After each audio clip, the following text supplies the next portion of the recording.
Is the Blackmagic Cinema Camera 6K the perfect anamorphic camera?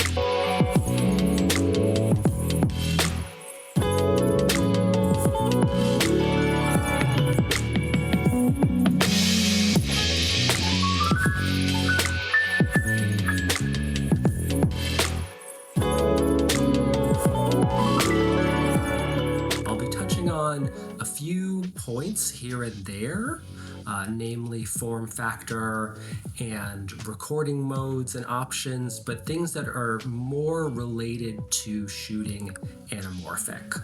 So if you're looking for a full-on deep dive review of every aspect of this camera, that's not going to be this video. You're going to want to take a look at a number of other review videos out there. When it comes to shooting anamorphic with the Blackmagic Cinema Camera 6K, let's just go into the menu system here. You've got a number of modes. So first off, there is a 6K open gate mode. This is going to be using the full sensor, which is a 3x2 sensor. Then you've got a 6x5 mode right here, which crops in a bit the left and right sides of the sensor. And then there's also a Super 35 4x3 mode that crops in on the sides as well as the top and bottom. I was kind of hoping that the 4x3 mode would only crop in on the sides, but so be it. There's also a number of the other more standard modes. You've got 6K and 4K DCI, as well as 6K widescreen. That's a 2.4:1 aspect ratio. Now that 2.4:1 aspect ratio is going to be important because when shooting in the anamorphic modes, the camera gives you the ability to monitor the de-squeezed anamorphic image so you can really see it properly, which is an awesome feature to have in camera. But interestingly, if I go to the 6K open gate mode, which is a 3x2 mode, and go to the monitoring menu, I can see there's an anamorphic de-squeeze option, and right now it's set to 1.6. So 1.6 times the 3x2 portion of the sensor is going to give you a 2.4:1 final aspect ratio. But that's the only de-squeeze option on the 6K open gate mode. Now if I go over to the 6x5 anamorphic mode, when I monitor that, we only have the option for a 2x de-squeeze.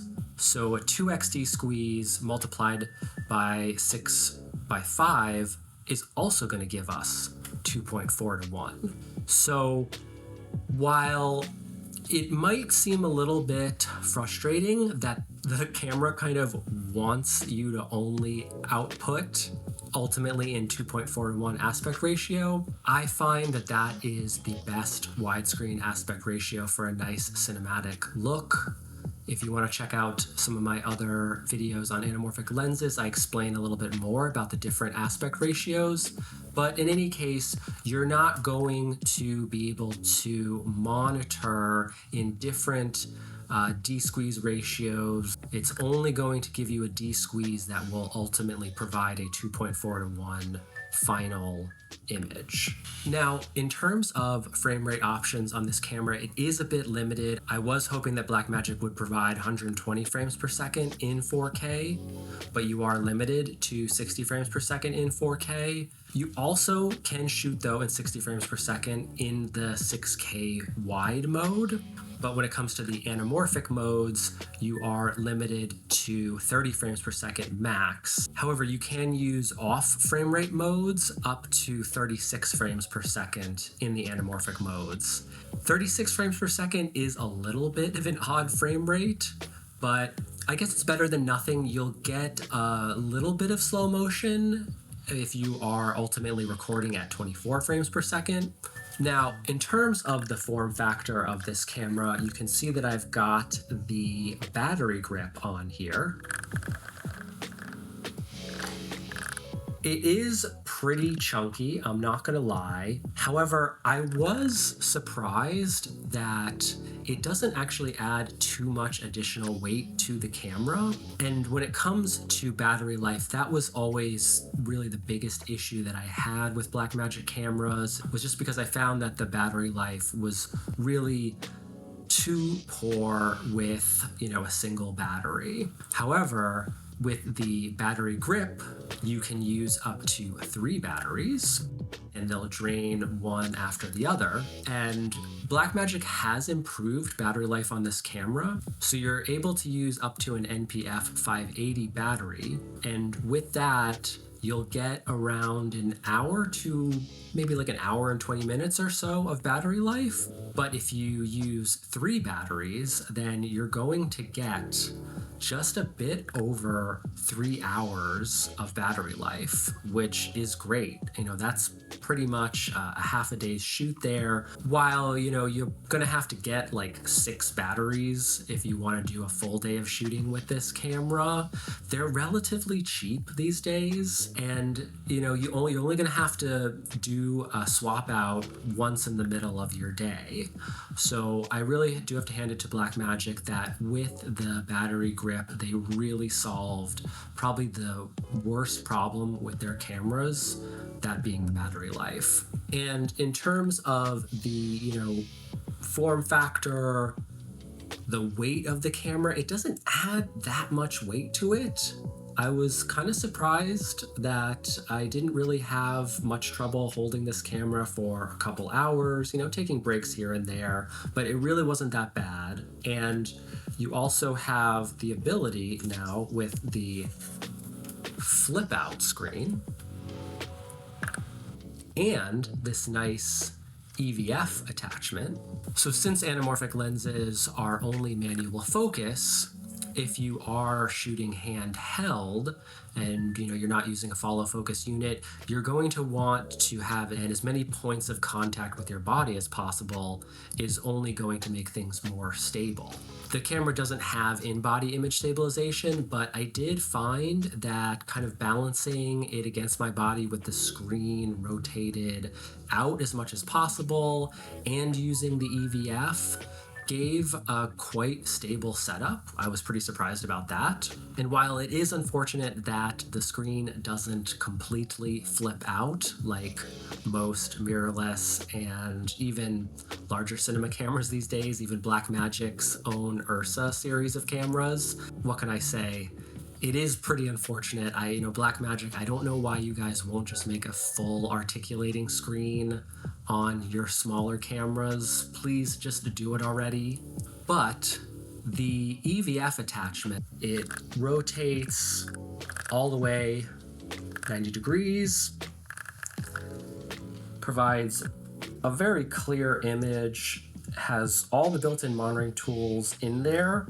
You can actually have different monitoring tools on the LCD screen versus the EVF. And while I do wish that it was a little bit higher so I could position the camera right here against my body and then just look down in the EVF like this, it's still a really nice feature to have. It's a worthwhile upgrade to really precisely nail focus and add an additional point of stability. I kind of wish my Red Komodo had a built-in or simple EVF attachment that didn't cost like $3,000. And I think this is something that really all cinema cameras should have these days. So kudos to Blackmagic for that. And the last thing I want to say is in regards to the file formats on the camera, it only shoots in Blackmagic RAW, which I think for some people initially might be disappointing, not having a non-RAW format like, say, ProRes, for example, built in for those who don't want to shoot in RAW. But I think that Blackmagic RAW is just such a great format that you really are not going to miss ProRes or not having other formats. The file sizes are so manageable, and as long as you edit in Resolve or Premiere Pro, you're going to be good. You know, my Final Cut friends out there, you are going to be out of luck, unfortunately.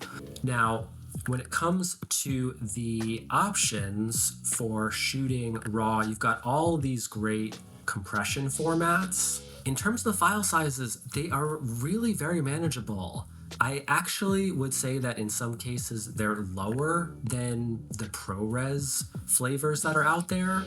Take, for example, shooting in 6K open gate at 24 frames per second. If I choose a compression option like the 8x1 compression, which is not the lightest option, I find it to be a pretty good middle ground. On a 512 gigabyte card, you can see that I've used just about half this card, and I still have about 50 minutes of recording left. And editing Blackmagic RAW footage is a joy, trust me.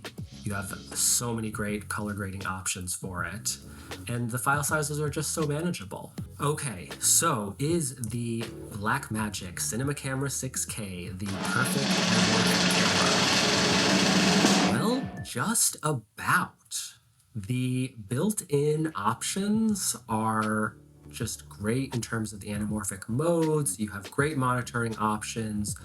The screen is amazing. I didn't say this earlier, but it goes up to 2500 nits, which is insanely bright. I only ever have to use it around 50% brightness. Some generally pretty good recording options, and frame rates not the best. And ultimately, the different de-squeeze tools and anamorphic modes are really the star of the show here, on top of the full frame L mount sensor. So you've got access to a wide range of really great L mount glass, and you can adapt that to, you know, many other mounts. You are not going to have any issues in terms of lens options for this camera. That's going to do it for this video. I hope you guys enjoyed watching. Leave a like and a comment below, and please subscribe to the channel if you enjoyed this video,